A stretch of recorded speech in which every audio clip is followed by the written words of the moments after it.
All right, we're on chapter 8 and 9. I found somewhere a little more comfy to read to you guys next. I'm in the tent. It's an inside tent for sleepovers. So here I am in the tent. So I'll just set you guys up there.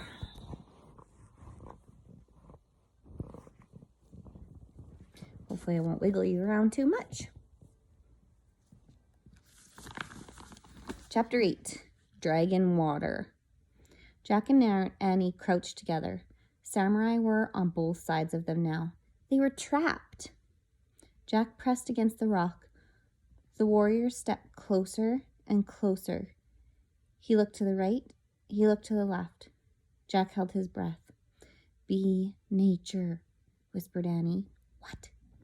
Jack whispered back. "Be nature. Be a rock."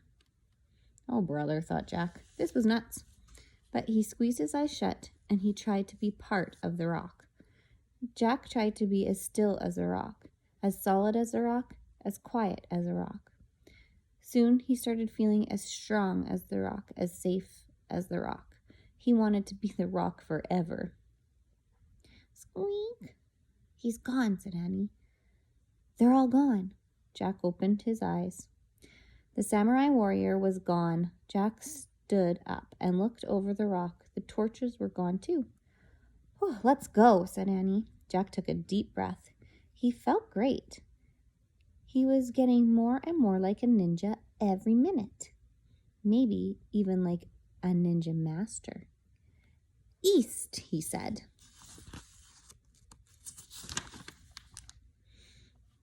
And they went down. East, down the mountain, between the rocks, until they came to the wide, icy stream. The water seemed even wilder than before. "I don't see the tree house," said Annie. Jack looked across the stream to the dark grove of trees.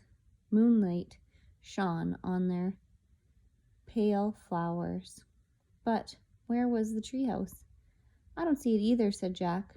"We have to cross the water first. Then we'll try and find it." The water was crashing and rushing over the rocks. "Squeak!" The mouse peeked up from its pouch. "Don't be afraid," said Annie.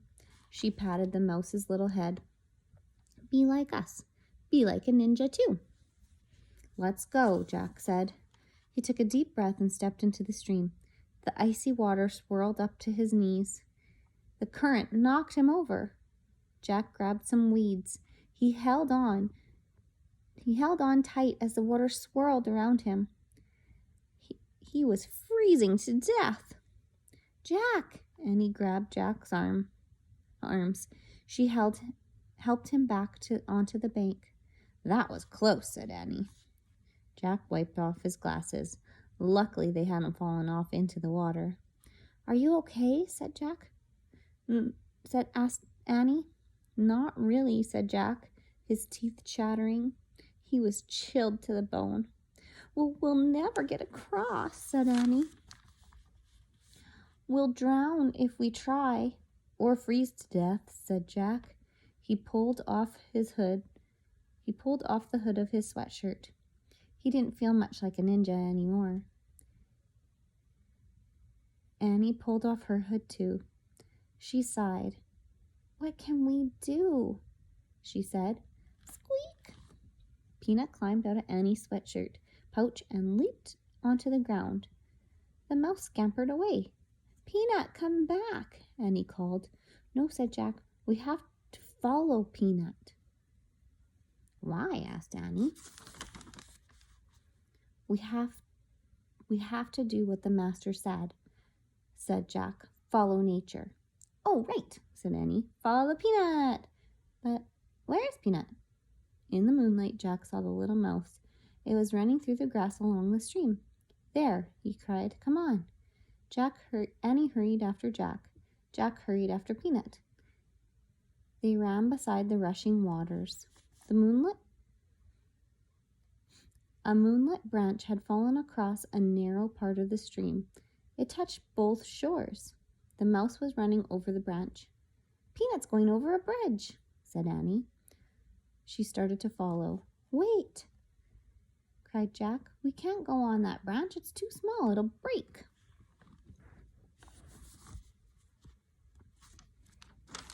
Here's a picture I forgot to show you.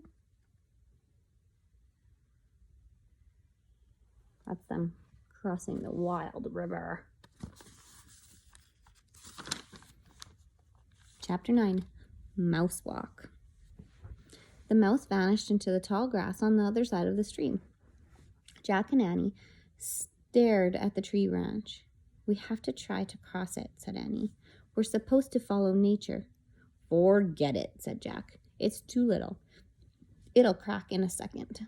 Maybe if we pretend we're mice, we can do it, said Annie. Oh, brother, said Jack, not again. If you could be a rock, you can be a mouse, said Annie. Just be a teeny and light and fast. Oh, Jack took a deep breath. We have to, said Annie. Okay, Jack said. Say squeak, said Annie. You're nuts, said Jack. Just do it, said Annie. It'll help you feel more like a mouse. Jack groaned. Okay, he said. Squeak. Squeak, said Annie. Squeak, squeak, squeak, they said together. Let's go, hurry, said Annie. Jack stepped onto the branch. I'm teeny, I'm light, I'm fast, he thought. Then he darted across the branch. Jack moved so quickly he didn't even think about anything except getting to the other side. He forgot of the wild, freezing water. He forgot the smallness of the branch. Suddenly, Jack was on the other side. Suddenly, Annie was right beside him. They laughed and fell over into the grass. See, the branch didn't break, said Annie. I guess it was big enough, said Jack. I guess we just had to think the right way. The peanut way, said Annie. Yeah, said Jack, smiling. He felt great. He was still wet from the fall into the stream, but he didn't mind any more. Jack pushed his glasses into place and then stood up. Okay, now we just have to find the treehouse, he said. No, we don't, said Annie. She pointed up. The treehouse was outlined against the moonlit sky, high in the tree surrounded by white flowers. In the distance came the sound of voices. Then Jack saw flames. The samurai were coming back, said Jack. We have to go. Where's Peanut? Said Annie. We can't leave Peanut. We have to, said Jack. The voices of the samurai were getting closer. So were their torches. Come on, Jack said. He grabbed Annie's hand and pulled her towards the rope ladder. Oh, Jack, she said sadly. Go, go. Annie started up the rope ladder. Jack followed. He felt sad too. He liked that little mouse now. He liked it a lot. They climbed up and up. Just before they got to the top, Jack heard it. Squeak! Oh, wow, cried Annie. Peanut's inside. Annie pulled herself into the treehouse. Jack followed. He gasped. Someone else was in the treehouse too. A dark figure was sitting in the corner. You have done well, the figure said. It was the ninja master. You have followed the way of the ninja, he said. Oh, man, breathed Jack. Squeak! The master was holding Peanut. Take good care of your little helper, he said, handing the mouse to Annie. Annie kissed the mouse's tiny head. And take this, said the master. He held his hand out to Jack. He gave him a small round stone. This moonstone will help you find your missing friend, the master said. He stared at the stone. Was this one of the 4 things? You must go home now, said the master. He picked up the Pennsylvania book and handed it to Annie. Where did you find it? Asked Jack. Here, said the master. You did not see it before because your heart knew you had a mission to complete first. What about you? Said Annie. Can you come with us? Yeah, said Jack. We need help finding Morgan. The master smiled. No, my friends.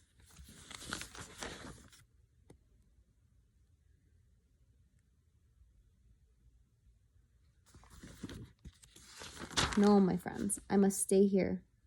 There will be more help along the way, but you must find your way on your own. Annie opened her book.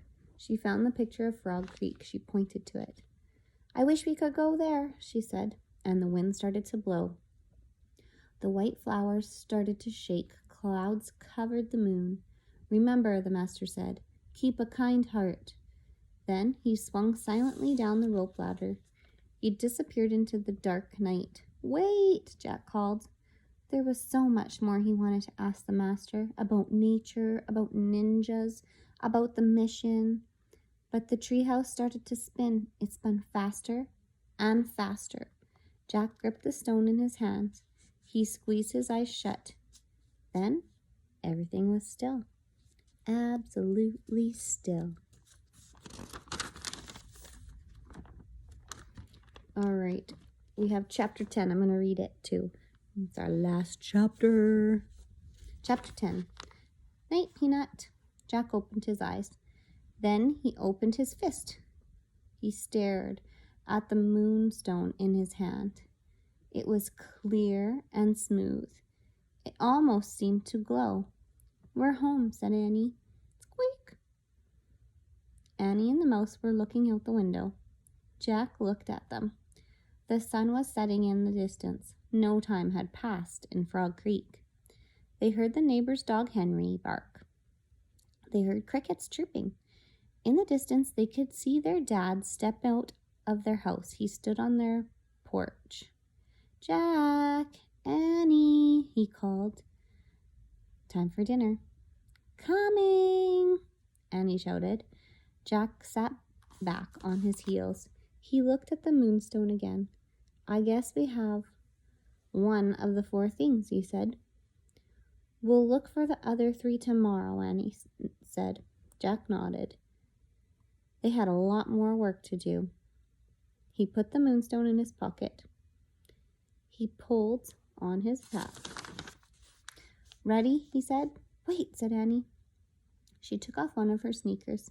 She pulled off her sock, and then she put her sneaker back on. What are you doing, said Jack. I'm making a bed, she said. A what? A bed, for Peanut to sleep in. Annie picked up the mouse. She tucked it inside her sock. Night, Peanut, she said softly. Squeak. Oh, brother, said Jack. Annie held the mouse close to Jack. Kiss it goodnight, Jack, he said. Don't be silly, he said. Let's go. Thanks for helping us, Annie said to the mouse.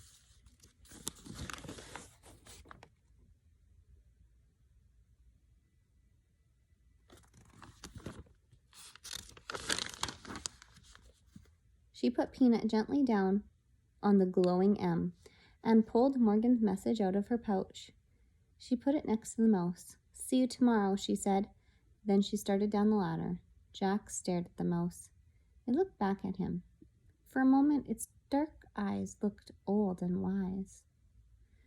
Come on, Jack, called Annie. Jack kissed its tiny head. Night-night, Peanut, he whispered.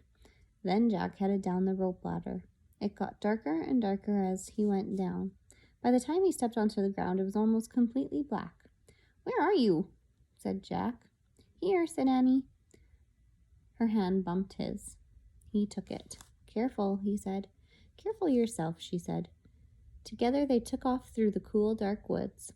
They moved silently and swiftly, 2 shadow warriors returning home. The end.